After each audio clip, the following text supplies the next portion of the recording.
The balance is $1,284. Not savings, not investments, not emergency money. Just the balance. You check it at 1:17 a.m. while the ceiling fan clicks above you like it's counting down to something. Your phone brightness is low because the room is dark except for the glow from your phone screen. You check the app again. $1,284. You already know what's coming out. Rent, phone bill, gas, groceries, the minimum payment on the credit card. The subscription you forgot to cancel because somehow entertainment feels necessary when everything else feels heavy. You're 24 years old. You tell yourself you still have time. You tell yourself everybody is figuring it out. But every outing is arithmetic now. Every plan is negotiation. You leave things sitting in online carts for days and call it self-control. You calculate Uber prices before you shower. You pretend you're not hungry because spending another $18 feels irresponsible. This is what the beginning feels like. Not dramatic, not cinematic, just pressure. Constant, invisible pressure. Nobody talks honestly about money at this level. Everybody posts highlights. Nobody posts the transfer reversals. Nobody posts the failed debit alerts. Nobody posts the messages they type and delete before asking for help. You start measuring your life in alerts. Direct deposit, payment processed, overdraft warning. Money stops feeling like paper. It starts feeling like oxygen. And the dangerous thing about oxygen is you only notice it when there isn't enough. So you hustle. Not because you're inspired, because survival is persuasive. You take freelance jobs you don't even enjoy. You edit videos at midnight. You take freelance work for people who say, "I'll pay when business picks up." You learn that exposure is a currency broke people try to pay broke people with. And then 1 month happens, you make an extra $2,400 outside your salary. It changes everything. And absolutely nothing. Because now you've seen another version of reality, a dangerous version. One where your income is not controlled by permission. That thought stays in your head. It follows you everywhere. You stop scrolling mindlessly. You start studying marketing, sales, systems. You begin understanding that money is not earned once. It is built, layer by layer, decision by decision. You save your first $10,000. You stare at the number for almost 10 minutes. Not because it's enough, because for the first time in your life, your account balance looks like something you used to associate with adults who had figured life out. You haven't figured it out, but you're no longer drowning. And there's a difference. The shift happens quietly. You stop buying things to impress people who are also confused. You stop entering rooms where everybody is pretending. You stop needing your success to be visible. You realize poor people are taught to spend money emotionally, while wealthy people spend strategically. So you change. Slowly, painfully, you invest. Not because it feels safe, because staying still suddenly feels riskier.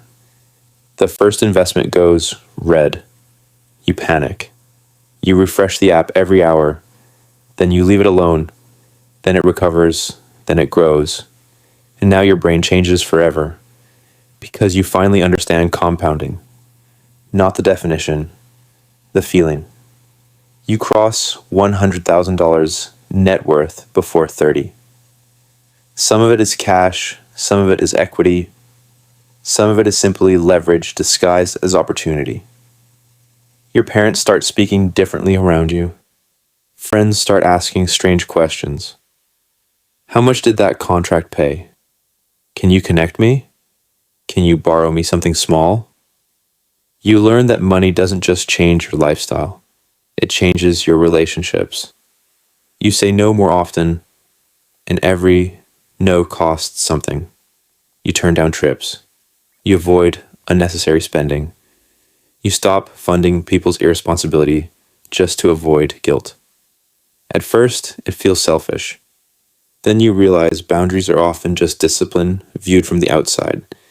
Your business crosses $18,000 in monthly revenue. You hire staff, real staff, people whose rent depends on decisions you make. That weight changes you. You become calmer, more careful, less emotional. You stop chasing fast money. You start chasing durability.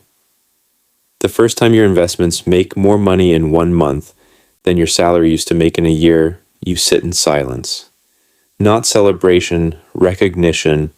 You crossed into another world, and nobody announces it when it happens. There's no ceremony, no music, just a moment where effort begins returning leverage instead of survival. You hit $1 million net worth. The number sounds insane to the version of you who once calculated a transport fare before leaving the house.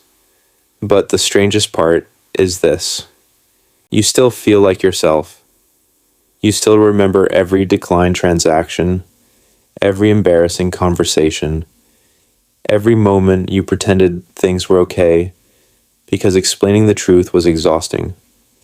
Only now time behaves differently around you. You can say no. You can disappear for a month. You can walk away from terrible deals. You can choose peace without immediately fearing consequences. That is real wealth. Not cars, not watches, options. You begin entering rooms you once watched on YouTube. Founders, investors, people who think in decades instead of weekends. And you notice something immediately. The truly wealthy are rarely loud. Because people who understand leverage don't waste energy performing success. At $10 million net worth, the game becomes psychological. You're no longer trying to survive, you're trying to position. You study cycles, you think about ownership, you care about infrastructure, distribution, attention. You stop asking, how do I make money? You start asking, what controls where money flows? That question changes everything. You own parts of companies now. You advise founders. You move capital instead of chasing it. And still, sometimes late at night, you remember the $1,284. You remember the mattress, the generator noise outside, the anxiety, the arithmetic, because that version of you never fully disappears. He just becomes quieter. And somewhere right now, another young man is checking his account balance at 1:17 a.m., trying to make impossible numbers work, thinking this story is about money. It isn't. It's about identity, about patience, about becoming someone capable of carrying larger responsibility without collapsing under it. The money is only evidence. The real transformation is invisible, the discipline, the restraint, the ability to keep showing up when nothing around you suggests it's working. Because the machine never stops. Every morning it opens again. And the people who keep showing up, thoughtfully, consistently, relentlessly, they compound. Their skills compound, their reputation compounds, their network compounds, their capital compounds.